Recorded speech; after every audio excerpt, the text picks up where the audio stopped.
Assalamu alaikum wa rahmatullahi wa barakatuh, madame, monsieur, bonsoir et bienvenue à Fatawa. J'ai l'honneur d'avoir avec moi au studio de Iqra International et en direct Cheikh Mohamed Minta, imam à la mosquée de Dessine à Lyon. Cheikh Mohamed, bienvenue. Assalamu alaikum. Wa alaikum assalam wa rahmatullahi ta'ala wa barakatuh. Vous êtes prêts? Inch'Allah. On va commencer tout de suite. D'accord.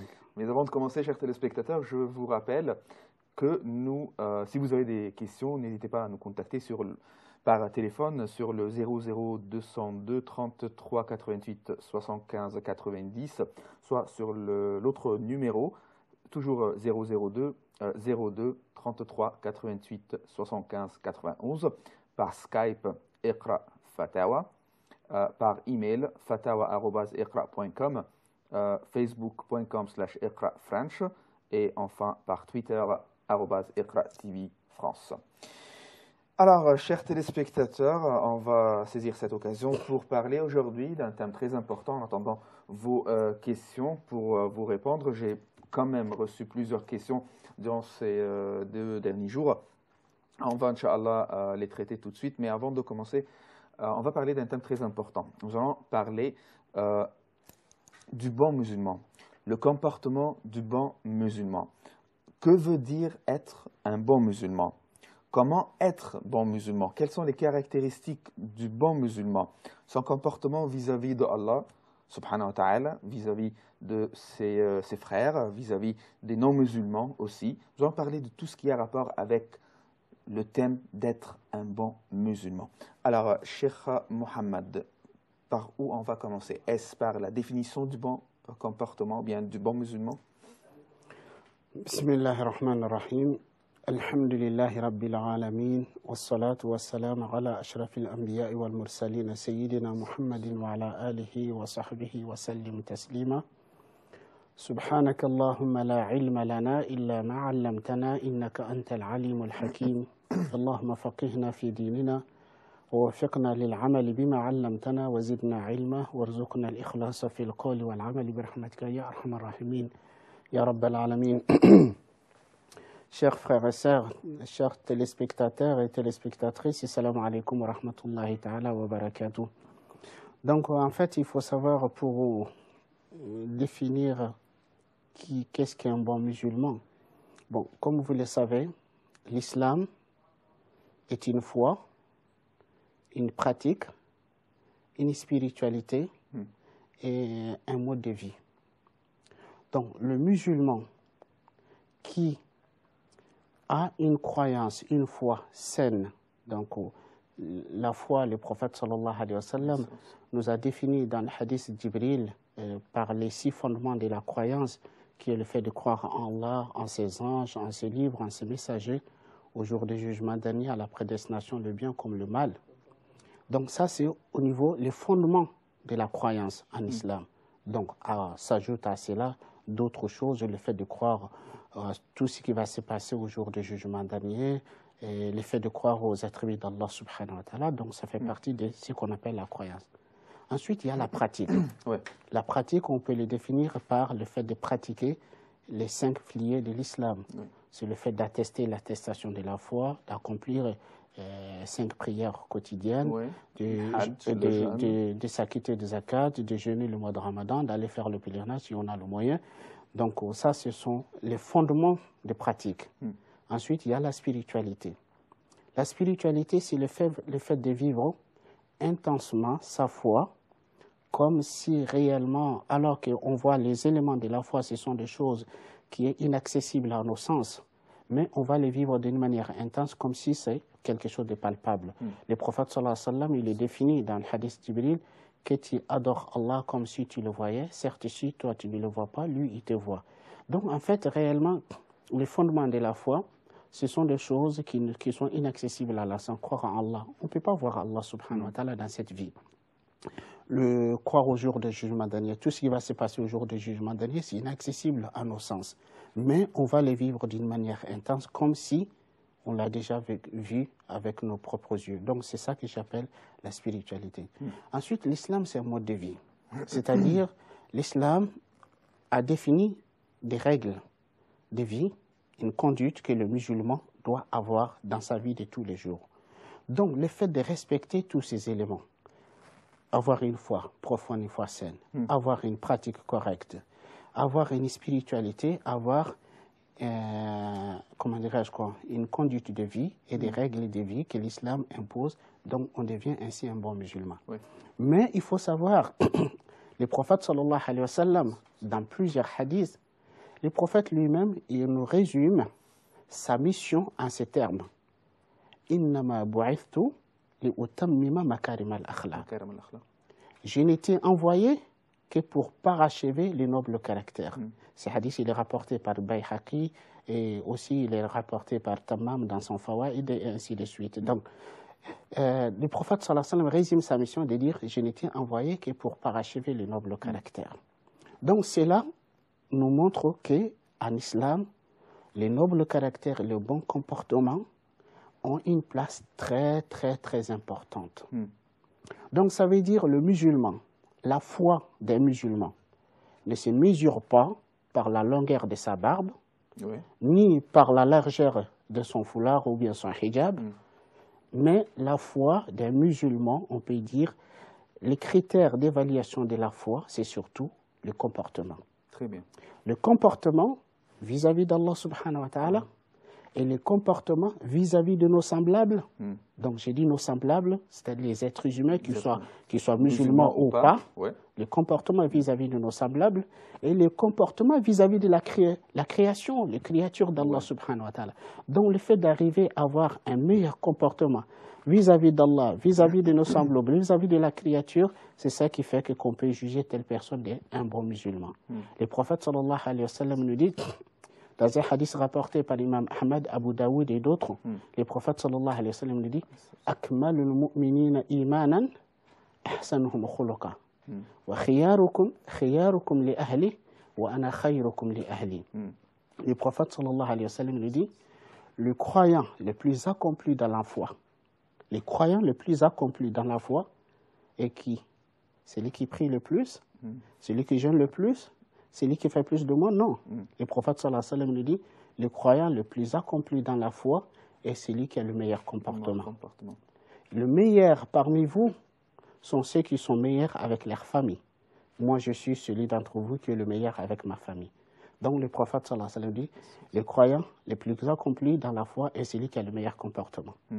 Et aussi, il y a un autre hadith où le prophète sallallahu alayhi wa sallam dit, Ala ukhbirukum bi ahabbikum ilayya وأقربكم مني مجلسا يوم القيامة قالوا بلى يا رسول الله قال أحسنكم خلقا. Le prophète sallallahu alayhi wa sallam dit, voulez-vous que je vous dise celui d'entre vous qui est plus aimé de moi? Qui est-ce qui est parmi les croyants? Qui est-ce qui est parmi les musulmans n'aimerait pas être aimé par le prophète sallallahu alayhi wa sallam? Mais le prophète sallallahu alayhi wa sallam nous dit, voulez-vous que je vous dise qui d'entre vous est le plus aimé de moi? Qui sera plus près de moi au jour de la résurrection? Les compagnons ont répondu bien sûr que oui au messager d'Allah.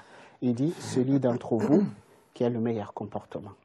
Donc celui d'entre vous qui a le meilleur comportement, il est celui qui est le plus aimé, aimé du prophète sallallahu alayhi wa sallam, qui sera plus près de lui le jour de la résurrection. Et aussi le prophète sallallahu alayhi wa sallam nous dit, laysa shay'un athqala fi mizan al-'abdi yawm al-qiyamah min husn al-khuluq. Il dit, rien ne pèse plus lourd dans la balance du serviteur au jour de la résurrection plus qu'un bon comportement. Donc vous voyez, ceux qui ont le bon comportement, ils ont emporté la noblesse de ce bas monde et l'honneur de l'au-delà. Le plus aimé des prophètes et le plus proche de lui, c'est celui qui a le meilleur comportement. Le plus accompli dans la foi est celui qui a le meilleur comportement. Rien ne pèse plus lourd dans la balance plus qu'un bon comportement. Donc, en réalité, puisque le comportement, c'est ça qui reflète la foi qu'on a dans le cœur. Puisque la foi n'est pas palpable. On ne peut pas mesurer la foi d'une personne. On ne peut pas mesurer la foi d'une personne. La foi de la personne n'est pas par son apparence. Mais sa foi, la sincérité, le degré de la sincérité de la foi, le degré de la profondeur de la foi, ça s'est traduit par le comportement, par l'attitude qu'on a vis-à-vis d'Allah, vis-à-vis de nos semblables, vis-à-vis de l'univers tout entier. Donc c'est pour cette raison, quand vous regardez, Allah subhanahu wa ta'ala dit au prophète sallallahu alayhi wa sallam, « Wa ma arsalnaka illa rahmatan lil alamin » Nous ne t'avons envoyé qu'afin que tu sois une miséricorde pour le monde. Donc, le message du prophète sallallahu alayhi wa sallam est un message de miséricorde pour qui? Pour les croyants? Pour les humains? Non. Allah subhanahu wa ta'ala dit Lil alamin. Nous t'avons pour que tu sois une miséricorde pour le monde. Donc, les musulmans, ils sont porteurs des messages, les musulmans et porteurs des messages de la miséricorde. Ouais. Donc la miséricorde veut que quand on est miséricordieux, veut que qu'on soit bienveillant, veut que qu'on soit respectueux, veut que qu'on soit juste, veut que qu'on soit sincère. Donc c'est pour cette raison. Donc quand vous voyez un musulman qui est juste, qui est respectueux, qui a de la bonté et la bienveillance, donc on peut dire oui, c'est un bon musulman. Puisque, donc, pour être bref, comment dirais-je quoi, réellement un bon musulman, c'est celui qui, comme je disais, qui a une foi sincère et qui a une pratique correcte et qui a le sens de conscience d'Allah subhanahu wa ta'ala, que Allah est avec lui, Allah il observe, qui observe Allah par son attitude et son comportement et qui a un bon comportement avec la création, avec ses semblables. D'accord. Nous avons plusieurs fois parlé du bon comportement vis-à-vis d'Allah et vis-à-vis aussi des musulmans. Mais on n'a pas jeté un peu de lumière en plus sur les relations avec les non-musulmans. Je voudrais bien donner quelques exemples et puis aussi les créatures, les animaux. Comment traiter un petit chien qui a soif, une petite chatte qui a faim? Et si j'ai la possibilité de la nourrir ou bien de lui donner un peu d'eau, est-ce que cela va me donner un privilège chez Dieu, par exemple? Oui, tout à fait. Puis en fait, il faut savoir que, comment dirais-je quoi, par rapport aux relations que le musulman doit avoir avec un non-musulman. Donc, je parlerai d'abord avec un non-musulman, ensuite les animaux et la créature. Allah subhanahu wa ta'ala nous dit dans le Coran, La yanhaakumullah عن الذين لم يقاتلوكم في الدين ولم يخرجوكم من دياركم أن تبروهم وتقسطوا إليهم إن الله يحب المقسطين. Allah ne vous défend pas au sujet de ceux qui ne vous ont pas combattu dans la religion et qui ne vous ont pas expulsé de vos demeures, que vous soyez bienveillants à leur égard. Allah ne vous défend pas au sujet de ceux qui ne vous ont pas combattu dans la religion, c'est-à-dire un non-musulman qui n'a pas l'hostilité à l'égard de toi à cause de ta foi, qui ne te combatte pas pour ta foi, qui ne t'a pas expulsé de ta demeure. Allah ne vous défend pas en tabarruhum. Vous savez le mot birr. Birr, c'est vraiment, comme nos savants nous disent, c'est le summum de la bonté et de la bienveillance. D'ailleurs, même c'est pour cette raison, vous trouvez que ces termes est réservé aux parents. Voilà, birrul walidayn, tout à fait, on dit birrul walidayn. Bienveillance et la bonté à l'égard de ses deux parents. Donc, c'est-à-dire le même degré de bonté et de bienveillance qu'on a à l'égard de ses parents, Allah, il nous dit, Allah ne vous défend pas d'être bienveillant, d'avoir la bonté à l'égard de non-musulmans qui ne vous combattent pas pour votre foi, qui ne vous ont pas expulsé de votre demeure. Et que vous soyez équitable avec eux, que vous soyez juste et équitable à leur égard. Allah aime ceux qui sont équitables. Donc on a le droit de les saluer, de leur dire bonne fête pendant leur fête, leur souhaiter une bonne vie, tout ce qui est donc on a droit, c'est-à-dire réellement on doit se comporter, surtout comme Allah ne sait qu'ils n'ont pas l'hostilité à notre égard, on doit vraiment avoir le meilleur comportement, les meilleures attitudes avec eux. On doit se montrer bienveillant. Donc en fait il faut savoir qu'en islam, la bonté, la bienveillance et la générosité à l'égard de à l'égard de n'importe quelle créature est considérée comme une bonne œuvre, une bonne action. D'accord. Le prophète sallallahu alayhi wa sallam nous dit wa fi kulli kabidin ratbin sadaqa. C'est-à-dire quand on agit avec la bonté, avec la bienveillance à l'égard de toute créature qui a le foie gras, c'est-à-dire un être vivant, c'est considéré comme une aumône. D'accord. Est-ce que je voudrais revenir à cette idée une autre fois, mais nous avons avec nous Nadia de France, un appel de France. Alors, salam alaikum Nadia. Alaikum salam. Vous avez une question? J'en ai deux si vous permettez. Allez-y. Alors la première question, ce serait par rapport, pour rebondir sur le rappel qu'il a fait, le cheikh. Et je voulais dire que quelquefois, on va exhorter une personne, par exemple, qui ne fait pas la prière, on va essayer de lui parler gentiment, fais la prière, c'est bien pour toi, etc. Et elle nous réplique, oui, mais moi je connais des gens qui font la prière et qui sont mauvais, qui font ceci et qui à côté ils sont des voleurs, des menteurs, etc. Et je voulais savoir, quel argument on pourrait leur donner. C'est-à-dire que moi, j'arrive pas à répondre à ce genre d'argument, même si moi, on va y aller avec le bon comportement pour leur demander, pour leur dire faites ça, arrêtez de faire ça. Ok, ça y est. L'autre question? Et la deuxième question, voilà, j'ai été confrontée récemment à un cas où on m'a demandé conseil par rapport à une personne qui voulait un frère voulait épouser une sœur, et ils m'ont demandé qu'est-ce que tu penses de cette sœur. Et moi, je connaissais un des de caractère qu'elle avait, et je l'ai révélé parce que je pensais qu'il y avait un hadith qui permettait de révéler dans le cas du mariage les défauts des gens. Et la personne ensuite, le mariage donc a été annulé à cause de ça, et la sœur m'en veut énormément, et elle, par contre, elle reconnaît, elle dit oui, c'est vrai, le défaut que j'ai mentionné, elle reconnaît tout à fait qu'elle l'a, mais elle refuse que moi, j'ai découvert son défaut aussi rapidement. Alors, est-ce que j'ai commis un péché? D'accord, on va te répondre tout de suite. Je vous remercie, Nadia, et tout de suite les réponses. On commence par la deuxième question, parce que je crois qu'elle n'est pas un peu calme, elle est très stressée, et elle veut savoir si elle a commis un péché ou non. D'accord. Donc, en fait, si j'ai bien compris sa question, c'est-à-dire, on a demandé son avis au sujet d'une personne et d'une fille qu'on allait la demander en mariage. Et elle a dévoilé, elle a dit ce qu'elle sait au sujet de cette fille. Et qui est fait que, comment dirais-je, le prétendant a reculé, il a annulé le mariage. Donc, en fait, elle a tout à fait agi d'une manière correcte islamiquement. Le prophète sallallahu alayhi wa sallam lui dit « Al-Mustashar mu'taman ». C'est-à-dire celui à qui on demande conseil, c'est comme quelqu'un à qui on lui a confié un dépôt. On lui a fait la confiance. Donc, al-amana.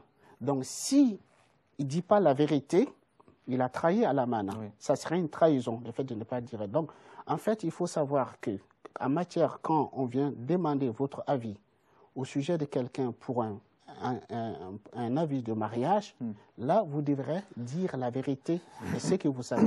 Ceci, ce n'est pas considéré comme médisance, c'est considéré le fait ada l'amana, le fait de s'acquitter de l'amana.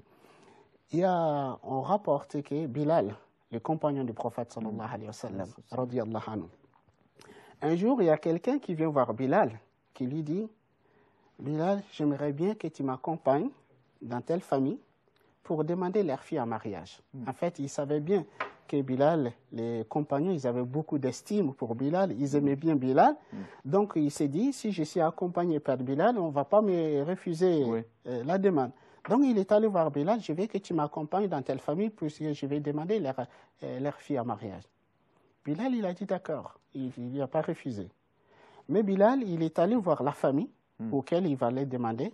Il leur a dit, voilà, il y a un tel qui est venu me demander pour l'accompagner, pour demander la main de votre fille. Et il ne me l'a pas demandé que parce qu'il sait que si je viens avec lui, vous allez accepter, vous n'allez pas refuser. Voilà ce que moi je connais de lui. Il a dit, voilà ce que moi je connais de lui. Donc, si vous décidez de lui donner votre fille, vous lui donnez en connaissance de cause. C'est pas parce que je suis venu. C'est pas parce que je suis venu avec lui que vous allez dire bon, puisque à cause de Bilal, on tape. Non, moi je vous dis ce que je sais. Donc en fait, la sœur, elle a agi correctement comme il fallait agir. Donc elle n'a pas commis de péché. Au contraire, elle a fait du bien parce qu'elle a été honnête et sincère. D'accord. Très bien. Alors calmez-vous. Rien n'est passé et c'est pas un péché. Au contraire, tu as bien fait. Elle a bien agi, D'accord. Nous allons prendre une petite pause et puis revenir, chers téléspectateurs, pour continuer à répondre à vos questions et parler aussi du bon comportement. Non, nous n'avons pas terminé le bon comportement. D'accord? Tout de suite la pause.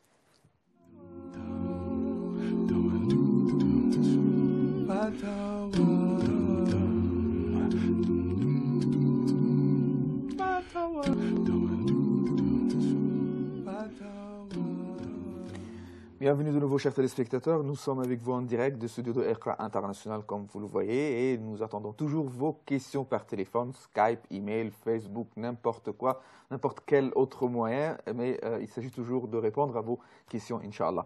Alors, avant de retourner à la question de notre sœur Nadia, j'ai avec moi Sarah de France. Allô? Oui, bonsoir. Bonsoir. Salam alaikum. Wa alaykoum salam. Voilà, je voulais vous poser une question parce que moi je suis aide-soignante en fait, qui travaille en maison de retraite, en sachant que je m'occupe de personnes âgées, hommes et femmes, c'est-à-dire les laver, leur donner à manger et tout ça, leur changer la protection. Et je voulais savoir si c'était licite ce travail par rapport à l'islam. Ok. En sachant que c'est des personnes âgées, hein, donc. D'accord. Voilà. Et j'avais une autre question aussi, s'il vous plaît. Ok, allez-y, je vous en prie. Alors, c'est concernant Salat al-Witr. En fait, je voulais savoir si, une fois qu'on a fait le Witr, si on se met dans la nuit pour faire la prière, est-ce qu'on pourrait refaire le Witr ou comment ça se passe, en fait? Voilà. Concernant, une fois qu'on a fait le Witr, comment ça se passe la prière de nuit après? Si jamais on se lève dans la nuit qu'on voudrait prier. D'accord. Ok, c'est tout? Voilà. D'accord. Tout de suite, on va répondre à votre... Merci beaucoup. Barakallahu fikin. Thank you. Merci à vous. Je passe à Fawzi de France aussi. Allô? Allô? Oui? Salam alaikum. En fait, je voulais... Salam alaikum. Alaikum salam. Je voulais savoir si... puisqu'en fait, ma mère pleure souvent pour sa fille qui est décédée il y a 1 an. Et je voulais savoir si c'était mal de pleurer pour les morts comme ça. Et juste aussi comment remédier à ce problème. D'accord. Ok. Oui, entendu. Vous avez d'autres questions? Ça y est? Non, merci. Ok. C'est bon. Ok. Je vous remercie. Alors, on continue. Nadia de France d'abord. Oui. Les arguments qu'elle peut dire à une personne qui dit moi je ne fais pas la prière mais quand même je ne mens pas, je ne fais pas beaucoup de choses de mal quoi. Alors qu'est-ce qu'elle peut lui dire? D'accord. En fait, il faut savoir, comment dirais-je quoi, l'islam est une religion où on doit se conformer à ce que Allah subhanahu wa ta'ala veut de nous. L'islam, le mot islam, c'est la soumission, l'obéissance à Allah subhanahu wa ta'ala, mais une soumission confiante. On se soumet à Allah subhanahu wa ta'ala. Si on est confiant, on sait qu'il est le sage, il est le juste, il sait mieux que nous. Donc, je me soumets à lui comme il veut lui. Ce n'est pas comme je veux moi. Et c'est au jour d'aujourd'hui, malheureusement, il y a des gens qui se disent, moi je suis croyant, moi je fais du bien, mais à ma manière, à ma façon. Non, l'islam, ce n'est pas ça. Tu ne fais pas ta foi, ta croyance, ta pratique à ta façon, à ta manière. Tu veux être musulman, tu dois faire ce que Allah subhanahu wa ta'ala il te dit de faire. Donc, ces gens qui disent, oui, moi je connais des musulmans pratiquants, mais qui mentent, qui font des ceci, qui font cela. Donc, en fait, il faut dire à telle personne, en islam, Allah subhanahu wa ta'ala nous dit, وَلَا تَزِرُ وَازِرَةٌ وِزْرَ أُخْرَى. Nul ne porte le fardeau d'autrui. Quand on va mourir, chacun, il va rentrer dans sa tombe seul. Chacun, il rendra compte devant Allah subhanahu wa ta'ala tout seul. Donc, le fait que de dire, je connais un musulman qui pratique, qui ment, qui a de mauvais comportements, ce n'est pas ça ne justifie pas que moi, je ne pratique pas, que je ne fasse pas ce que Allah subhanahu wa ta'ala me demande de faire. Et la prière, c'est le pilier le plus important de l'islam après l'attestation de la foi. Et le prophète sallallahu alayhi wa sallam, il nous dit la première des choses dont nous allons rendre compte demain devant Allah subhanahu wa ta'ala de nos actes, c'est la prière. C'est la première chose de nos actes dont Allah va nous interroger dessus, c'est la prière. Donc aussi, Allah subhanahu wa ta'ala il nous dit dans le Coran au sujet de ceux qui vont y aller en enfer. Allah dit, les habitants de l'enfer, on leur interrogera, on leur dira, Ma salakakum fi saqar. Qu'est-ce qui vous a fait rentrer dans Saqar? Saqar, c'est l'un des noms de l'enfer. Qu'est-ce qui vous a amené à l'enfer? La première chose qu'ils vont dire, Qalu lam naku min al-musallin wa lam naku nut'imu al-miskin wa kunna nakhudu ma'a al-kha'idin wa kunna nukadhibu bi yawmiddin. Ils vont dire, nous n'étions pas des nombres de ceux qui faisaient la prière. Quand on leur dit, qu'est-ce qui vous a mené à l'enfer? Ils vont dire, nous n'étions pas de ceux qui faisaient la prière. Et nous ne donnions pas à manger aux pauvres. Et nous traitons le jour de la rétribution comme mensonge et nous polémiquons avec ceux qui polémiquent. Donc, en fait, en réalité, il faut savoir qu'à une personne, si une personne qui se dit, je suis croyant, j'ai la foi, je suis musulman, être musulman, ça veut dire faire ce que Allah subhanahu wa ta'ala nous dit de faire. Donc, la première des choses que Allah nous demande, c'est de faire la prière. Donc, en fait, quand on fait la prière, normalement, quand on fait la prière, ça doit nous aider à réellement à améliorer son comportement, avoir un meilleur comportement vis-à-vis d'Allah, un meilleur comportement de nos semblables. Donc, de dire à la personne, de dire, tu ne seras pas demandé de compte de ceux qui prient qu'ils ont un mauvais comportement, mais tu seras demandé de compte de ta prière. Tu as une réponse pour ça, de dire à Allah, pourquoi tu ne pries pas? Voilà. Et pourquoi ne pas essayer d'être toujours idéal, faire tout le bien, quoi. Exactement, Pourquoi pas? voilà, exactement. Essayons, quand même. Tout à fait, ouais.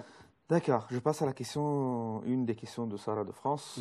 Elle s'occupe des jeunes, des gens âgés, est-ce licite ou pas? Voilà. Parce que ce sont des hommes et des femmes. Donc, en fait, il faut savoir, certes, s'occuper des personnes âgées, on peut dire c'est un travail noble. Mais sauf le bémol est que le fait qu'elle dit qu'elle s'occupe, comment dirais-je, des hommes et des femmes, donc c'est-à-dire, ça arrive qu'elle lave, comment dirais-je, les hommes, qu'elle change les couches et ainsi de suite. Donc en fait, ça, il est préférable que, comment dire, des hommes qui s'occupent des hommes et des femmes qui s'occupent des femmes.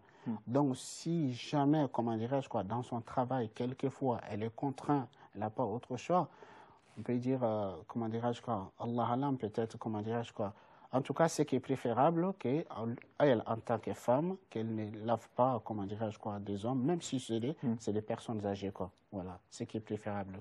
Mais par contre, le travail en elle-même, s'occuper des personnes âgées, vraiment, c'est un travail noble, parce qu'il faut savoir, en islam, comme je disais tantôt, c'est-à-dire le fait de s'occuper des êtres humains, comment dirais-je, qui sont en âge avancé, vraiment c'est quelque chose de louable, quelque chose de noble. Normalement, en islam, les enfants, c'est eux qui prennent soin de leurs parents. Malheureusement, en Occident, quand les parents ils atteignent un certain âge, on s'en débarrasse de eux, on va les mettre dans des maisons de relations familiales. Il n'y a pas cette reconnaissance. Puis c'est vraiment, moi je trouve, c'est ingrat. Les parents, quand on était petits, ils ont tout fait pour nous élever, pour s'occuper de nous. Ils veillaient la nuit pour notre confort, notre bien-être. Et quand ils atteignent l'âge de vieillesse, au moment où ils ont plus besoin de nous, on s'en débarrasse de eux. Vraiment, quelle ingratitude. Pourquoi ne pas consacrer une émission, une des prochaines émissions, concernant les relations avec les parents et les privilèges de comment faire attention à ses parents? Qu'est-ce que Dieu nous dit de ça? Ça mérite tout à fait une émission, oui, tout à fait. Pourquoi pas? Peut-être la prochaine fois. D'accord, Inch'Allah. Samedi prochain, Inch'Allah. D'accord. J'ai avec moi Siham de France. Allô? Allô? Allô? Oui? Alors, j'ai une question, en fait. Allô? Oui, vous êtes en direct. Oui. Vous pouvez poser vos questions. Je voulais savoir, est-ce que... Enfin, on m'a déjà dit que c'était seulement les musulmans qui entreraient au paradis. Donc, je voulais savoir, est-ce que les autres croyants, comme les chrétiens ou les juifs... D'accord. Ils rentreraient pas ou... voilà. D'accord. Vous avez d'autres questions? Non. Ok, c'est bon. Je vous remercie. Merci. Je vous remercie. Alors, avant de répondre à cette question, je retourne à la salat al-witr, la question de Sarah. Oui. Donc, elle dit, si on a fait salat al-witr, ensuite on s'est endormi, et quand on se réveille la nuit et qu'on veut prier, est-ce qu'il faut refaire l'witr ou pas? Donc, en fait, il faut savoir, c'est vrai, l'witr, c'est une prière surrogatoire, mais fortement recommandée. Abu Dharr radiallahu anhu et aussi Abu Hurairah radiallahu anhu, il dit, mon bien-aimé m'a recommandé 3 choses. Parmi de faire l'witr avant de dormir, de prier salat al-duha et de jeûner 3 jours par mois. Donc c'est ce qu'on appelle les nuits blanches, les 13, 14, 15 et les 13, 14 et 15. Donc en fait, c'est vrai, quand on va s'endormir et qu'on n'a pas l'intention de se lever la nuit avant le fajr, ou bien qu'on n'est pas sûr de se lever, il faut faire le witr avant de dormir. Mais par contre, si pendant la nuit, on se réveille et qu'on a envie de faire des prières, on peut faire des prières surrogatoires, mais on ne refait pas al witr. On ne fait le witr qu'une fois la nuit. C'est-à-dire, la witran fi laylatin wahida. On ne fait pas 2 fois le witr à une nuit. Donc, on le fait une seule fois. Si on a fait avant de dormir, si on se réveille, on peut faire autant de prières surrogatoires qu'on a envie de faire, mais on ne refait pas al witr. Mais par contre, quand, avant de dormir, si réellement on est quasiment sûr qu'on va se lever, ou bien on a l'intention de se lever, dans ce cas, il vaut mieux de laisser le witr à la fin de la nuit, que le witr soit la dernière prière qu'on fait la nuit. Donc, c'est ça qui est préférable. Quand je me couche et que j'ai l'intention de me lever avant le fajr, donc je laisse dans ce cas le witr et ma dernière raka que je fais avant le fajr, donc je fais le witr. Wallahu alam. D'accord. Et concernant la dernière question de Siham, est-ce que seulement ce sont les musulmans qui vont entrer au paradis? Est-ce que les bons croyants chrétiens ou bien juifs vont entrer aussi au paradis ou non? Allah subhanahu wa ta'ala, il nous dit dans le Coran, dans Surah Al-Baqarah, Inna alladhina amanu, walladhina hadu, wal-nasara, wal-sabi'in, man amana billahi wal-yawmil akhir wa amila saliha, falahum ajruhum 'inda rabbihim, wa la khawfun 'alayhim wa la hum yahzanun. Allah subhanahu wa ta'ala dit, certes, ceux qui ont cru, c'est-à-dire, il s'agit, bon, ici, des musulmans, les croyants, Inna alladhina amanu walladhina hadu, et ceux qui se sont judaïsés, wa nasara, et les nazariens, il s'agit des chrétiens, wa sabi'in, et les sabaïens, man amana minhum billahi wal yawmil akhir, quiconque parmi eux qui croit en Allah et au jour dernier, wa amila saliha, et qui fait de bonnes œuvres, falahum ajruhum 'inda rabbihim, ils auront leur récompense auprès de leur Seigneur. Ils seront à l'abri de toute crainte et ne seront point affligés. Donc en fait, des fois, beaucoup de gens qui comprennent mal quand on dit le musulman, qui pensent que le musulman, ce sont uniquement les adeptes ou les fidèles du prophète Mohammed sallallahu alayhi wa sallam. Alors que non, le musulman est toute personne qui a cru en Allah subhanahu wa ta'ala, d'une croyance sincère et qui a suivi l'un des messagers d'Allah subhanahu wa ta'ala, donc était musulman. Donc le prophète Ibrahim alayhi salatu wa salam et ceux qui ont suivi Ibrahim, c'était des musulmans. Nuh alayhi salatu wa salam, Noé et ceux qui l'ont suivi, c'était des musulmans. Jésus alayhi salatu wa salam, ceux qui ont cru en lui et qui l'ont suivi sont des musulmans. Et Moïse alayhi salatu wa salam et ceux qui ont cru en lui et qui l'ont suivi, ils sont musulmans. Donc, en fait, le mot musulman ne se restreint pas seulement à celui qui a suivi Mohammed sallallahu alayhi wa sallam, mais le musulman, c'est toute personne croyante, sincère, qui a suivi une religion révélée par Allah subhanahu wa ta'ala avant que la religion soit déformée, tant que la religion n'a pas été déformée. Donc, tout cela, les vrais chrétiens qui ont suivi Jésus, les Juifs qui ont suivi Moïse, et ceux qui ont suivi Abraham, ceux qui ont suivi Noé, ceux qui ont suivi tous les prophètes qui sont passés avant, ce sont tous des musulmans. Donc ils vont tous, Inch'Allah, aller au paradis. Ouais. Inch'Allah. Je passe à la question de Fawzi de France. Parler d'une personne qui est décédée. Est-ce que, bien sûr, on pleure, mais il y a quand même des gens qui vont plus loin, qui commencent à hurler et faire des gestes avec les mains.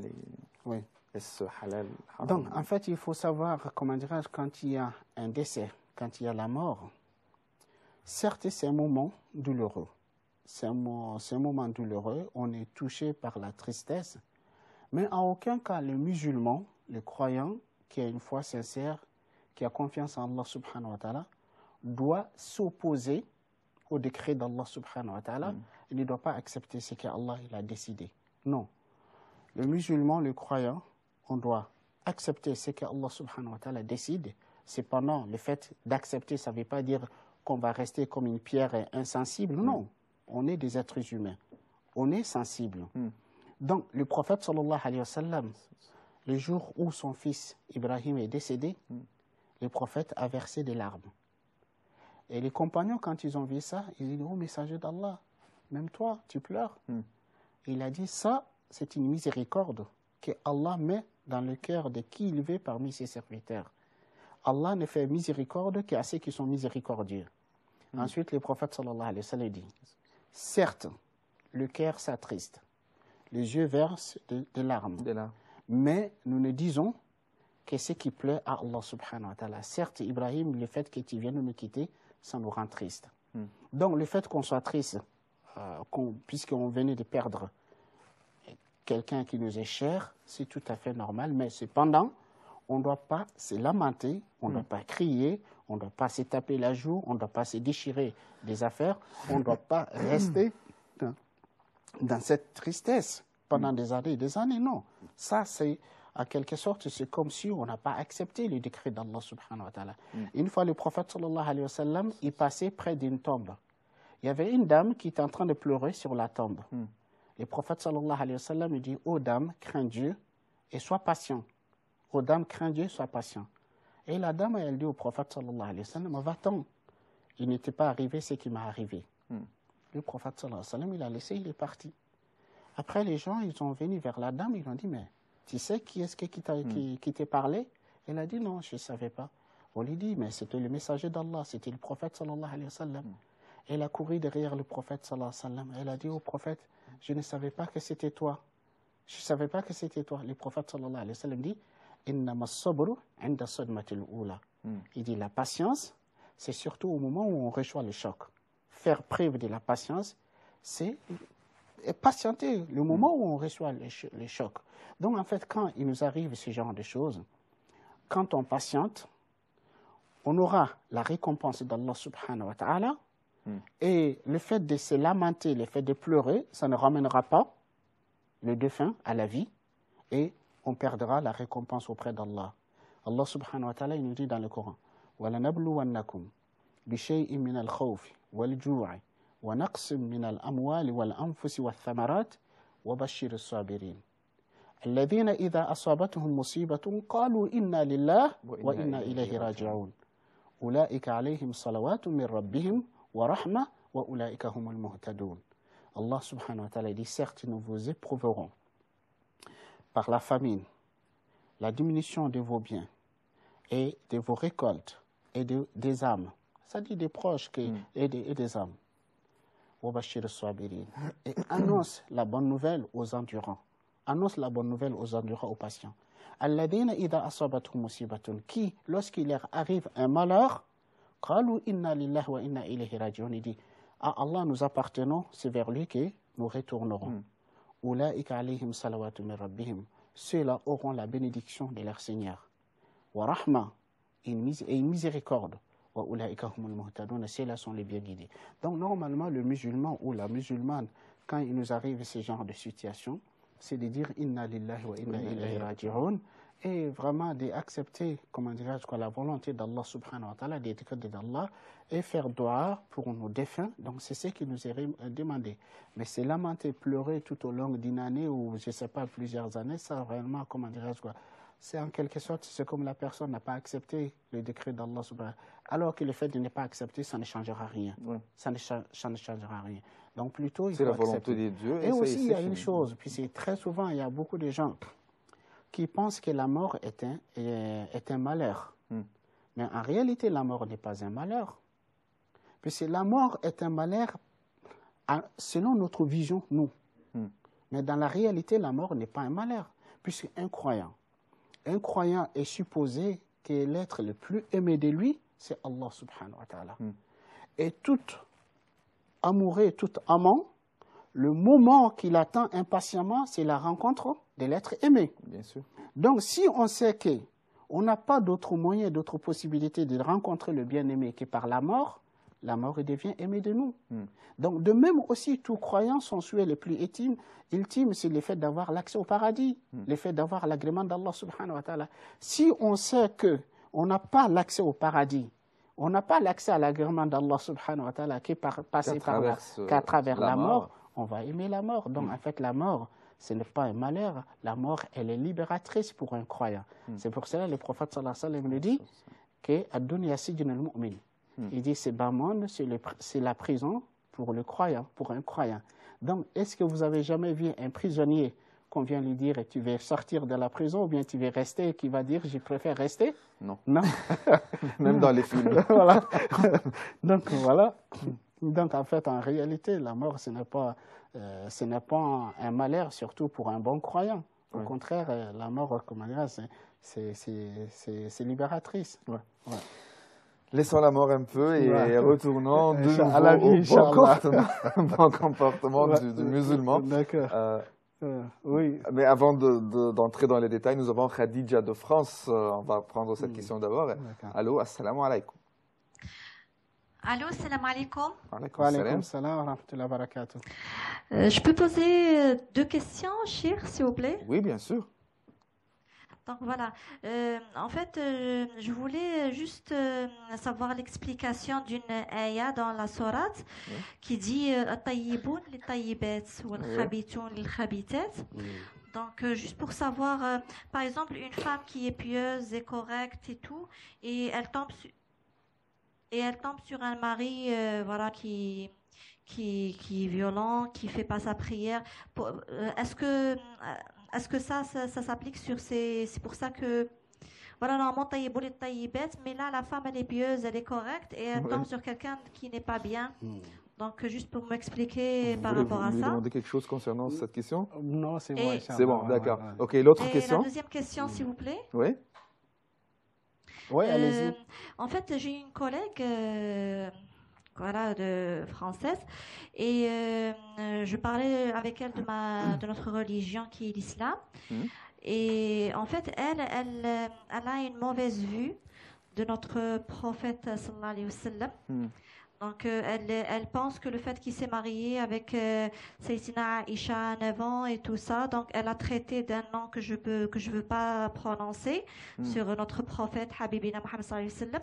Donc c'est juste pour savoir comment lui répondre à cette personne et comment lui enlever cette idée-là. Cette mauvaise idée de notre cher prophète Rasoul sallallahu alayhi wa sallam. Juste m'expliquer par rapport à ça. D'accord. Je vous remercie infiniment. Alaykoum salam. C'est très important de commencer par la dernière question. Par la dernière question. Il faut avoir des... Donc, en fait, il faut savoir que très souvent, des détracteurs de l'islam et le prophète de l'islam, sallallahu alayhi wa sallam, ils disaient que c'était un homme aux femmes, que ceci et cela. En fait, c'est le pire des mensonges. C'est le pire des mensonges. Et c'est quand vous regardez, le prophète sallallahu alayhi wa sallam, il a épousé Khadija, radiallahu anha, quand il était jeune. Donc, il a épousé Khadija, il avait 25 ans. Khadija, il en avait 40 ans. Il a vécu avec Khadija. Jusqu'à la mort de Khadija, il n'a pas épousé une autre femme. Il n'a pas épousé une autre. Un homme qui épouse des femmes pour les désirs des femmes, va-t-il choisir d'épouser des femmes quand il est jeune ou bien il va attendre l'âge de vieillesse pour épouser? Bien sûr. Il va épouser quand il est jeune. Et aussi, quand on regarde aussi... Et il ne va pas épouser une dame qui a 40 ans. Tout à fait, voilà, tout à fait. Donc aussi, quand vous regardez tous les mariages que le prophète sallallahu alayhi wa sallam il a fait après Khadija, donc il y avait autre raison que les désirs des femmes. Comment dirais-je quoi, quand vous dites quelqu'un qui est objectif, qui va étudier la vie du prophète sallallahu alayhi wa sallam, il va se rendre compte que ces mariages, ce n'était pas des mariages par l'amour ou pour le désir des femmes, mais c'était pour autre chose. Mais je reviens sur le fait de dire que le prophète il a épousé Khadija, Aïcha radiallahu anha, à l'âge de 9 ans. En réalité, ce n'est pas vrai. Aïcha, elle n'avait pas 9 ans. Donc, selon certaines études, Aïcha, elle avait environ 14 ans, 13 ans. Alors qu'à l'époque, il est tout à fait normal, ça faisait partie des coutumes de la tradition que les jeunes, même seulement, comment dirais-je, même à une époque très récente, ou comment dirais-je, même en France aussi, même la loi française autorise à une jeune fille de se marier à partir de 15 ans, avec l'accord de ses parents, à partir de 15 ans. Donc, comment dirais-je, de dire que le prophète sallallahu alayhi wa sallam a épousé la vie la plus juste et que Aïcha, elle n'avait pas 9 ans. Elle avait aux environs de 13-14 ans quand le prophète sallallahu alayhi wa sallam l'a épousée. Donc elle était une femme. Voilà, exactement, une tout à fait. Voilà. Une jeune femme, tout à fait. Donc, qui, comment dirais-je, qui était en âge de se marier Et donc, comment dirais-je, tout à fait normal. Donc, c'est une fausse accusation de dire, comment dirais-je, quoi, que le prophète sallallahu alayhi wa sallam a épousé, comment dirais-je, quoi. Qu'est-ce qu'elle doit lui dire? Donc, elle doit corriger, de dire que la notion qu'elle a, qu'il a épousé Aïcha à l'âge de 9 ans, que ce n'est pas vrai, c'est un mensonge. Donc, aussi, le prophète sallallahu alayhi wa sallam n'a pas épousé Aïcha radiallahu anha par désir de femme, mais c'est surtout l'une des raisons qu'on peut citer, c'est pour renforcer le lien qu'il avait avec Abu Bakr radiallahu anhu. Puisque Abu Bakr, c'était son meilleur ami, c'était vraiment la personne la plus proche de lui. En fait, en quelque sorte, pour qu'il n'y a plus de barrière entre lui et Abu Bakr, donc c'est pour cette raison il a épousé la fille d'Abu Bakr radiallahu anhu. D'accord. الطيبون للطيبات والخبيثون للخبيثات. Mais après la pause, d'accord? On va prendre une petite pause, chers téléspectateurs. Ok, tout de suite.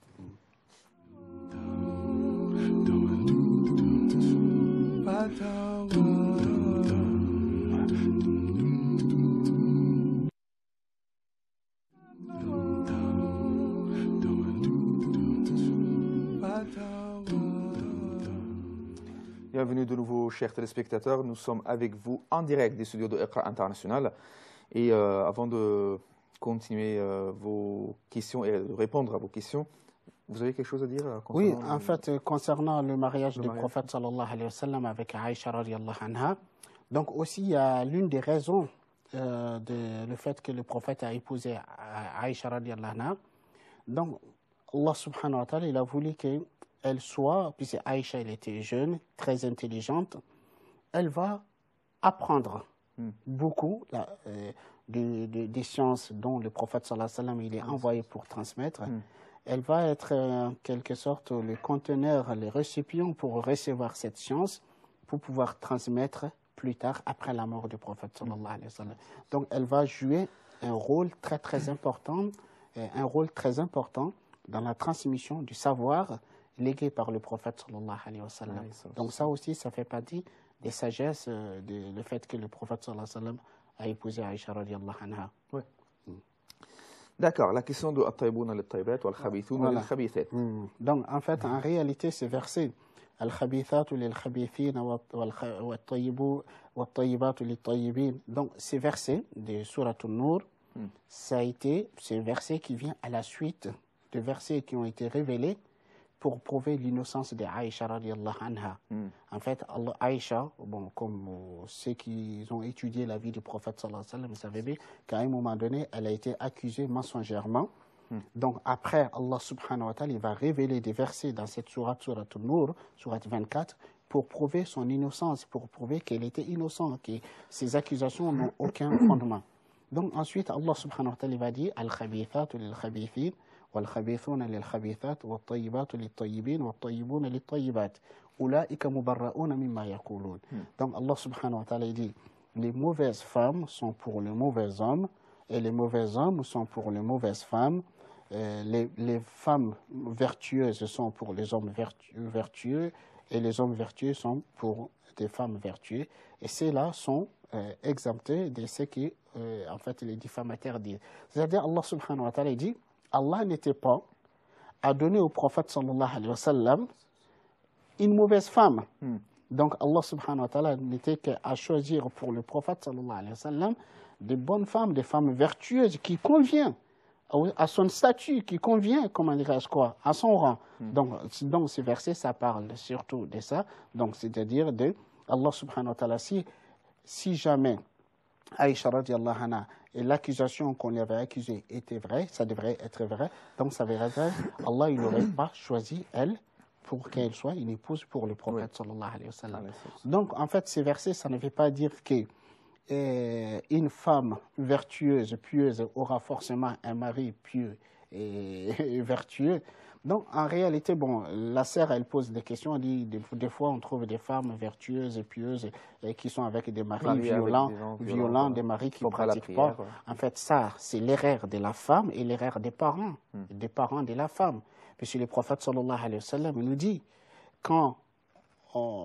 quels sont les critères de choix, c'est-à-dire la personne qui vient demander la main de votre fille en mariage. Les prophètes, ils nous donnent des critères de choix. Les prophètes, ils nous disent إِذَا أَتَاكُمْ مَنْ تَرْضَوْنَ دِينَهُ وَخُلُقَهُ فَزَوِّجُوهُ.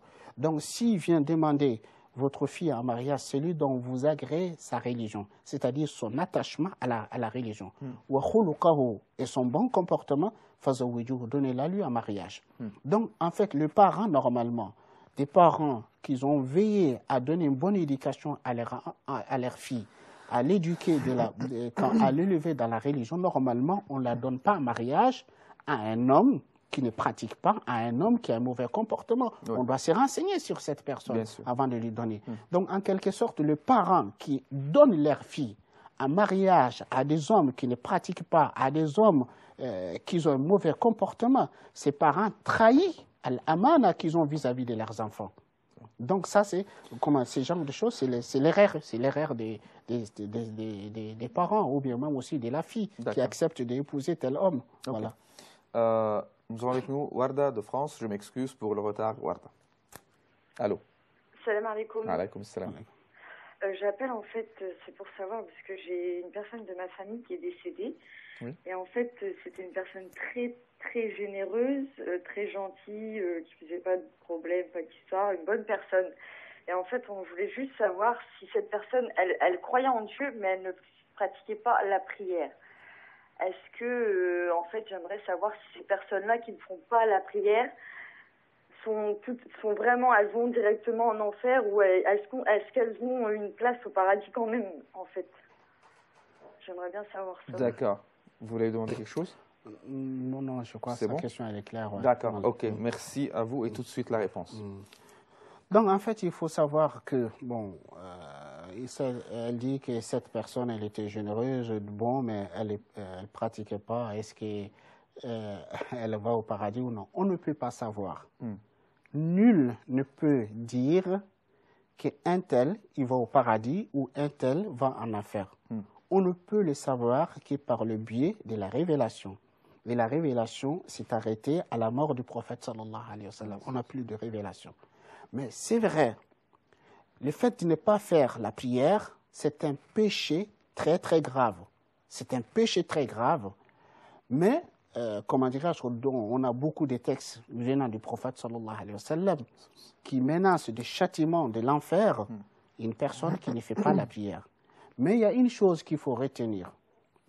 Quoi qu'il en soit, le péché qu'une personne commet, hormis le polythéisme et le kufr, hormis le fait d'être mécréant et le fait d'associer autre chose à Allah, le sort de la personne dépend de la volonté d'Allah subhanahu wa ta'ala.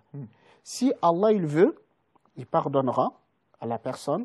Donc s'il le pardonne, il pourra avoir accès au paradis. Et sinon, si Allah ne lui pardonne pas, il se peut que la personne soit châtiée en enfer.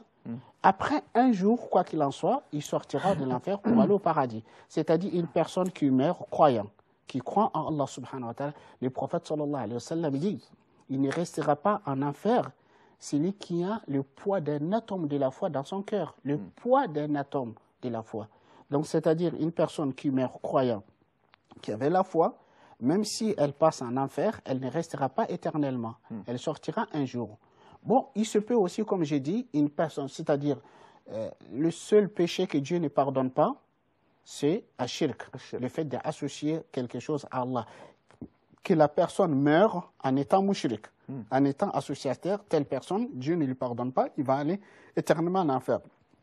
Ou bien une personne qui meurt mécréant, qui ne croyait pas en Allah subhanahu wa ta'ala, telle personne va en enfer pour y rester éternellement. Mais par contre, une personne qui était croyante, qui avait la foi, donc qui a commis des péchés, donc comme j'ai dit, le fait de ne pas faire la prière, c'est un péché très très grave, comment dire, il faut souligner vraiment 10 fois que c'est un péché très grave, mais son sort dépend d'Allah subhanahu wa ta'ala. Si Allah veut, il pardonne à la personne, si Allah veut, il le châtie. Wallah alam. D'accord. Nous avons avec nous Nadir de France. Allô? Oui, assalamu alaikum wa rahmatullah. Wa alaykum salam wa rahmatullah. Je voulais poser une question, en fait, ça concernait une sunna, c'est-à-dire le port de la barbe.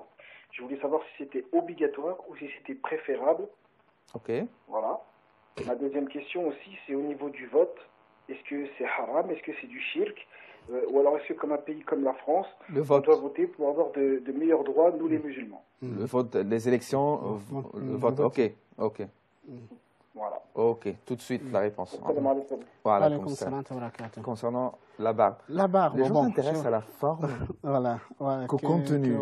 Voilà. Tout à fait. Donc, en fait, il faut savoir que concernant la barbe, on a eu déjà l'occasion de répondre. C'est vrai, la position du savant par rapport à la question, c'est vrai, certains savants, ils voient que c'est une obligation de laisser pousser la barbe, de ne pas toucher un cheveu de sa barbe. Donc, il y a des savants qui sont de cet avis, de dire, bon, puisque le prophète sallallahu alayhi wa sallam, il a dit laisser pousser la barbe, et il y a des hadiths dans ce sens.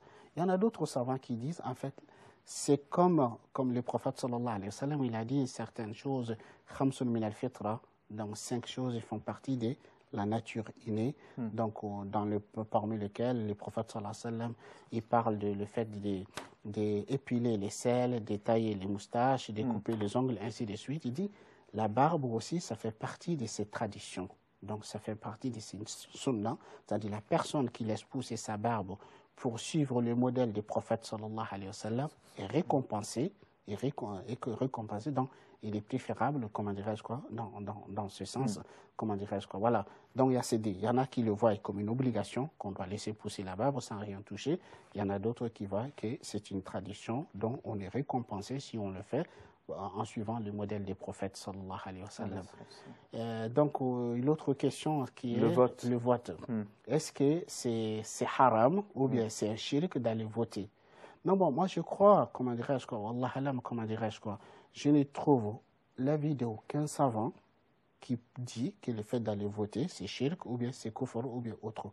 Donc, au contraire, on peut dire aller voter, comment dirais-je quoi, c'est un devoir, puisque notamment le musulman, par exemple, en France, le fait qu'on vote, ça nous permet d'obtenir certains droits, certains respects. Donc, en fait, il faut savoir, on peut dire le vote, ça peut rentrer dans le cadre de Al-Amr bil Ma'ruf wa Nahy anil Munkar. Donc, il est des devoirs de musulmans d'ordonner ce qui est convenable et d'interdire ce qui est blâmable. Donc, ordonner le convenable et interdire le blâmable, ça veut dire qu'on doit changer le mal.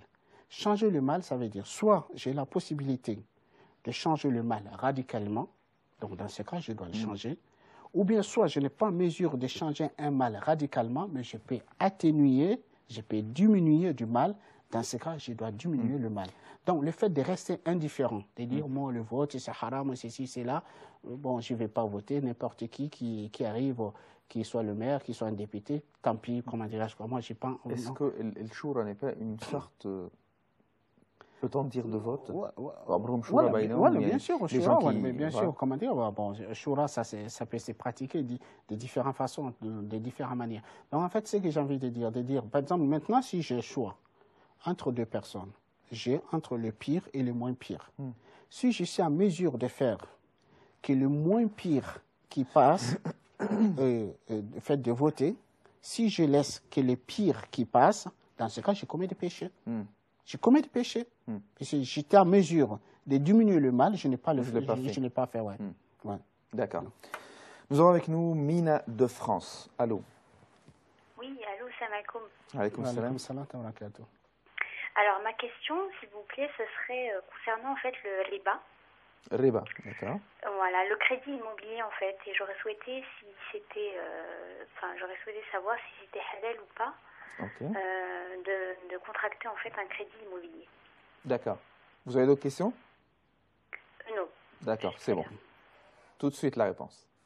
Alors, crédit immobilier. Riba. En fait, il faut savoir que riba, c'est l'un des péchés les plus graves en islam. Car il n'y a aucun péché où Allah déclare la guerre contre celui qui commet autre que riba. Allah subhanahu wa ta'ala, il nous dit Ya ayyuhalladhina amanu taqullaha wa dharu ma baqiya min ar-riba in kuntum mu'minin fa in lam taf'alu fa'adhanu bi harbin min Allah wa rasulih. Allah dit oh vous les croyants, craignez Dieu et délaissez tomber les reliquats de l'usure. Si vous êtes croyants, si vous ne le faites pas, alors recevez l'annonce de la guerre de la part d'Allah et son messager. Qui est-ce qui musulman, croyant, qui s'expose à l'annonce d'une guerre de la part d'Allah et son messager? Donc, et il n'y a nul doute que les intérêts qu'on va payer à la banque ou les intérêts qu'on reçoit de la banque qui fait partie des riba. Bon, maintenant, est-ce que comment dirais-je, les crédits immobiliers pour acheter un bien immobilier, certes, les savants sont d'accord de dire quelqu'un qui se trouve dans une situation de nécessité absolue, c'est-à-dire la personne n'arrive pas à s'abriter, à trouver un toit, ou bien n'arrive pas à trouver un toit digne de ce nom, que par passer par ces biais. Dans ces cas, oui, comme il y a une règle de jurisprudence qui dit ad-darurat tubih al-mahdurat, la nécessité rend licite l'illicite. Mais par contre, une personne qui ne se trouve pas dans le darura, c'est-à-dire une personne qui arrive facilement, qui arrive à trouver un toit, comment dirais-je, par la location ou bien par n'importe quel autre moyen, est-ce que telle personne, il est licite pour telle personne de faire riba? Certes, il y a eu l'avis des conseils européens, des fatwas, qu'ils ont fait une fatwa de dire une personne qui a du mal, comment dirais-je, qui a du loyer très élevé, aussi qui est dans un quartier vraiment très mauvais, qui, pour des raisons religieuses, c'est-à-dire pour s'approcher à une mosquée, à un centre islamique, à un quartier mieux, pour pouvoir mieux éduquer ses enfants, et qui a fait tous les moyens possibles pour trouver des moyens à acheter une maison qui n'a pas trouvé, qui a essayé, qui n'a pas trouvé, qui n'a pas d'autre moyen que de faire recours à un crédit immobilier, donc ils l'ont autorisé pour telle personne. Mais ça reste une fatwa, c'est-à-dire, ça veut dire quoi, un fatwa? Ça veut dire, on t'a donné un avis, le prophète sallallahu alayhi wa sallam nous dit, interroge-toi ton cœur.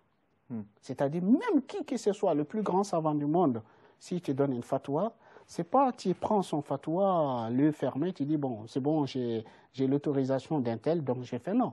Le prophète, il nous dit, interroge ton cœur.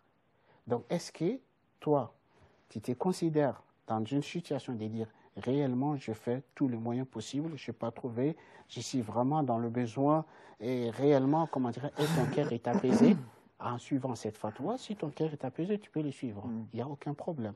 Mais par contre, si ton cœur te dit, ne le fais pas. Ne le fais pas. Alors ne le fais pas. Ne le fais pas, voilà. D'accord. Allah alam. Ok. Alors, je voudrais vous demander quelques questions que j'ai reçues par mail et sur le Facebook. Alors, Sabah State, elle nous dit, de nos jours, on est très curieux de connaître la vie des autres et leurs histoires. Ma question concerne la médisance et la raïba et la namima. Jusqu'à où peut-on parler sur les gens? Jusqu'à où peut-on parler sur... Est-ce qu'on a le droit de parler sur les gens? D'accord.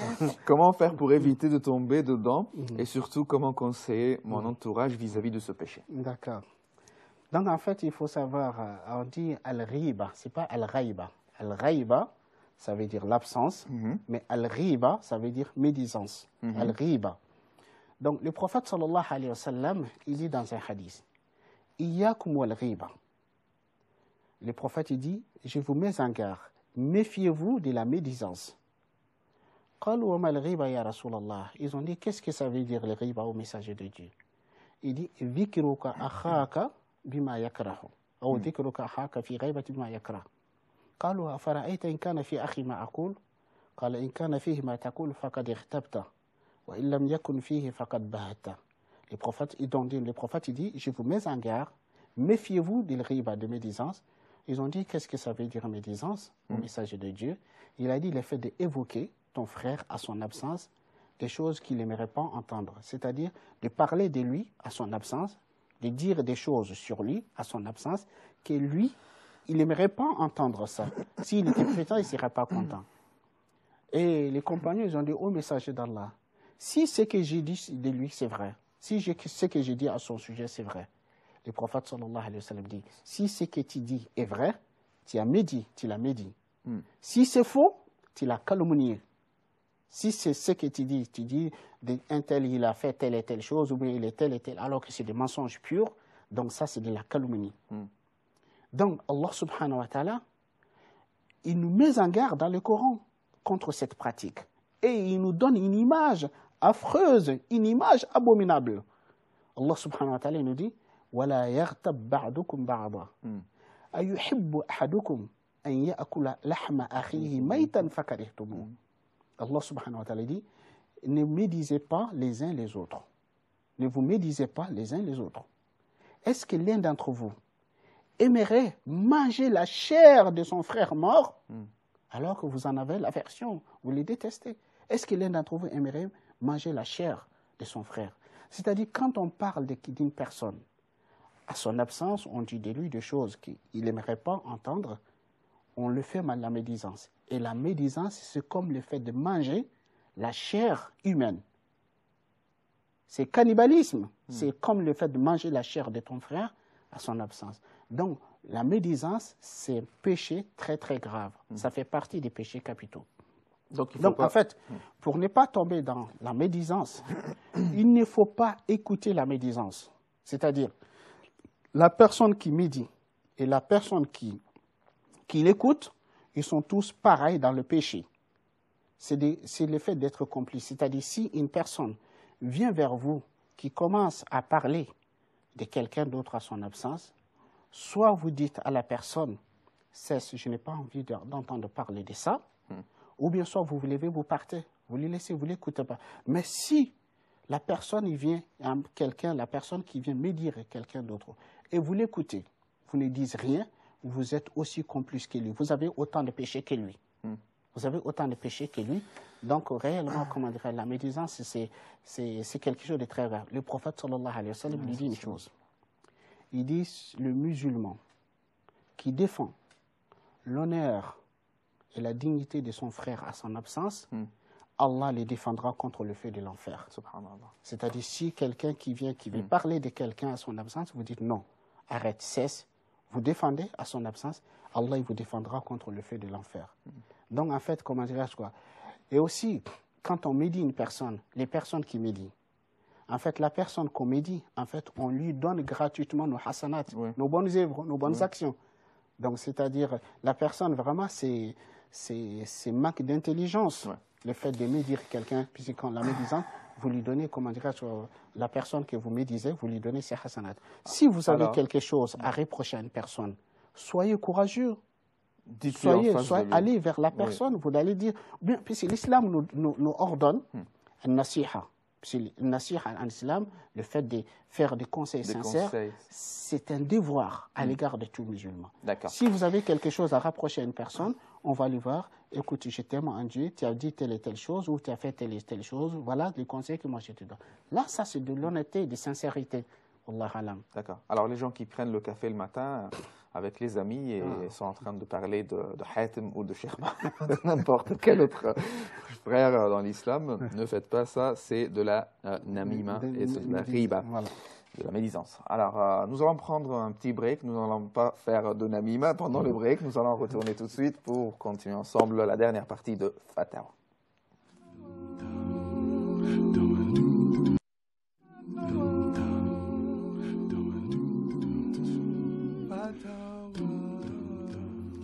Bienvenue de nouveau, chers téléspectateurs, et nous avons avec nous en direct Khadija de France. Allô? Allô? Allô? Est-ce qu'on a perdu Khadija de France? D'accord. On a reçu, jusqu'à ce que Khadija revienne de nouveau, une question sur Skype. On nous a demandé est-ce que la bague de mariage est-elle halal ou haram? Parce que les non-musulmans font la même chose. Parce que c'est une béda ou c'est un cadeau de l'époux à l'épouse. Donc en fait, il faut savoir que la bague du mariage, ça dépend. Est-ce que c'est une bague que le marié offre à sa future femme comme dot? S'il s'agit de dot, la dot, ça fait partie des conditions de validité du mariage en islam.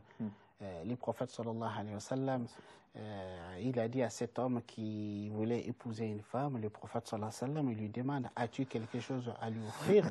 Il a dit, je n'ai rien. Le prophète il dit, même une bague en fer, offre-lui même une bague en fer. Donc la dot, quand il s'agit, la bague, quand il s'agit de la dot, Oui, non, ça fait partie des conditions de validité du mariage. Il y a pas le mariage n'est pas valable sans que, comment dirais-je quoi, sans qu'il y ait de dot. Mais la bague, s'il s'agit, comment dirais-je quoi, qu'aujourd'hui, comment dirais-je que dans les traditions, les gens ils souffrent de bagues, comment dire, de ce qu'on appelle l'alliance, ils se mettent de l'alliance. C'est-à-dire, wallah, moi je ne vois pas ça comme quelque chose qui rentre dans le domaine de la religion qu'on peut qualifier de bid'a. Ça rentre dans les coutumes, dans les traditions. Les gens, bon, certes, ce n'est pas une coutume, une tradition musulmane. C'est en islam, il n'y a pas de bague de fiançailles ou bien de bague de mariage, à part si c'est une bague que la dame, elle demande comme dot, ou bien, comment dire, dans ces cas, ça fait partie des conditions. Mais si ça rentre comme aujourd'hui dans les traditions, les coutumes des gens, ils se mettent des, comment dirais-je quoi, de l'alliance et des bagues, donc ça, comment dirais-je quoi, ça... Moi, je vois, comment dire, dans les coutumes, dans les traditions, ça ne rentre pas dans ce qu'on peut qualifier de bid'a ou autre. Ok, nous avons Saïd de France. Allô? Oui, allô, salam alaikum. Alaykoum salam. Donc, en fait, j'ai une question, c'est par rapport à... Donc, déjà, je voudrais vous féliciter pour votre émission. Merci. Donc, j'ai une question par rapport au fait d'une personne qui serait chef d'entreprise et elle devrait aller au restaurant avec des clients. Et est-ce qu'elle devrait interdire l'alcool ou est-ce que, pour donner, je dirais, une sorte de petite diplomatie envers des gens qui sont non-croyants, les autoriser de prendre de l'alcool? D'accord. Voilà. Est-ce que, comment dirais-je, l'entreprise lui appartient ou non? L'entreprise lui appartient et voudrait simplement inviter ses clients au restaurant. Non, attends. C'est-à-dire un chef d'entreprise qui invite ses collaborateurs à un restaurant. Voilà, des clients, je dirais même, des clients. Des clients. Des clients à un restaurant. Donc, oui. vous demandez, comment dirais-je quoi, si il doit pas leur offrir de l'alcool ou pas? Oui, si c'est lui qui paye la note, est-ce qu'il a le droit de leur dire, ou est-ce que c'est dans l'islam où on dit, par exemple, ma religion m'interdit la consommation d'alcool, donc vous ne boirez pas d'alcool? D'accord, ok. Non, c'est bien entendu la question. D'accord. Voilà, si c'est possible de mentionner peut-être un hadith, par exemple, je pense qu'il y a dû avoir des histoires similaires avec les compagnons, peut-être. D'accord, on verra tout de suite. Voilà. D'accord, je vous remercie. Khadija de France, d'accord. Allô? Allô, salam alaikum. Alaykoum salam. Rahmatullah barak. كنت معكم direct, non? Oui, vous êtes en direct maintenant. Vous pouvez poser votre question. Allez-y, on vous écoute. Eh, d'accord. Salam alaikum. أنا بغيت نعرف الصيام ديال لاندي الخميس والاثنين والخميس est-ce كان سنة الرسول ولا غير الناس اللي كيديروها من عنده؟ Comment? On n'a pas bien entendu. Je n'ai pas bien entendu. Siam, الصيام de الاثنين الخميس. Le jeûne de lundi et du jeudi. Est-ce que c'est une sunna du prophète sallallahu alayhi wa sallam ou Oui, c'est une sunna du prophète sallallahu alayhi wa sallam, ouais. Ah, d'accord, d'accord. Et encore, j'ai une autre question. Et ce sujoud, parce que nous, quand on fait la prière, on reste beaucoup dans ce sujoud. Est-ce que c'est bien pour nous ou non? D'accord. D'accord. Ok. Tout de suite, on va vous répondre. Lorsqu'on fait le sujoud, de rester longtemps dans le sujoud. On fait quelques adaya aussi, on peut le faire. Bien sûr, oui. En fait, il faut savoir que sujoud, le prophète sallallahu alayhi wa sallam lui dit, c'est le moment où on est plus près d'Allah subhanahu wa ta'ala. Donc, c'est un moment propice pour faire dua. Donc, oui, c'est une bonne chose, le fait de rester longtemps dans le sujoud et de profiter de ce moment pour invoquer Allah subhanahu wa ta'ala. Il lui demandait ce dont on a besoin. Oui, c'est une bonne chose. Ouais. D'accord. Le prophète sallallahu alayhi wa sallam, il faisait de longues sujoud, très très longues sujoud. Ouais. D'accord. On a déjà répondu à la première question. Je passe à la question de Saïd. Chef d'entreprise. Voilà, un chef d'entreprise qui invite ses collaborateurs à un restaurant. Oui, wallah alam, comment dirais-je, moi, ce que je dirais, oui, il doit dire à ses collaborateurs, moi je suis musulman, il m'est interdit, ma conviction m'interdit d'offrir du vin. Parce que le prophète sallallahu alayhi wa sallam, il a maudit 10 personnes autour de vin. Celui qui le porte, vers qui on le porte, celui qui achète, pour qui on achète, celui qui boit, donc ainsi de suite. Donc la personne qui offre, qui achète du vin et qui l'offre à boire, il maudit. par le prophète sallallahu alayhi wa sallam.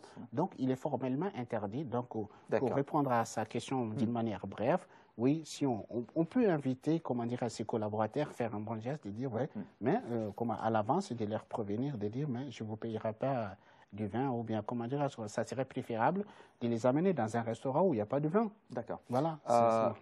Hicham vient me dire que nous avons une seule minute, mais j'ai une question. Est-ce que je peux prendre une minute encore, Hicham, s'il te plaît?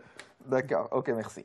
Alors, si je suis ambassadeur de mon pays et je vais dans un autre pays et je vais rencontrer le président de ce pays-là, alors, étant ambassadeur, avec la diplomatie, alors les gens boivent. D'accord. Est-ce que si je me suis installé avec le président, je suis en train de parler avec lui, des relations bilatérales entre les deux pays, tout ça, et on m'a offert un petit verre de vin, par exemple, ou d'alcool, quoi. Et le président, qui est devant moi, a commencé à boire. L'étiquette dit qu'il faut que je boive avec lui. Est-ce halal ou haram? Comment je dois me comporter envers ça? Islamiquement, c'est haram. C'est haram. Le prophète sallallahu alayhi wa sallam lui dit La ta'ata li makhlouqin fi ma'asiyati al-khaliq. Alors, qu'est-ce qu'il peut lui dire? On ne doit pas obéir à une créature en désobéissant au Créateur. Donc, un ambassadeur musulman, qui est ambassadeur, qui représente son pays, si c'est un musulman convaincu, qui est sincère, quoi qu'il en soit, les protocoles, quoi qu'il en soit, la diplomatie, il trouvera un moyen de s'en sortir. Mais en aucun cas, cette position ne l'excuse pas, ne lui donne pas droit de dire je vais boire l'alcool pour la diplomatie. Même si ça va nuire aux relations bilatérales entre les deux pays, par exemple? En tout cas, non, moi, réellement, en aucun cas, non. Le vin, c'est quelque chose formellement interdit. Voilà. D'accord. C'est bon, c'est bien dit. Alors, déjà à la fin de l'émission, chers téléspectateurs, alors je tiens à remercier Cheikh Mohamed Minta, imam à la mosquée de Dessine de Lyon. Merci bien pour votre présence et rendez-vous, Inch'Allah, samedi prochain avec beaucoup d'autres questions et beaucoup de réponses, Inch'Allah. D'accord, merci à vous. Merci à vous, chers téléspectateurs, pour votre attention et je vous donne donc rendez-vous samedi prochain à la même heure et sur la même chaîne. Et assalamu alaikum wa rahmatullahi wa barakatuh.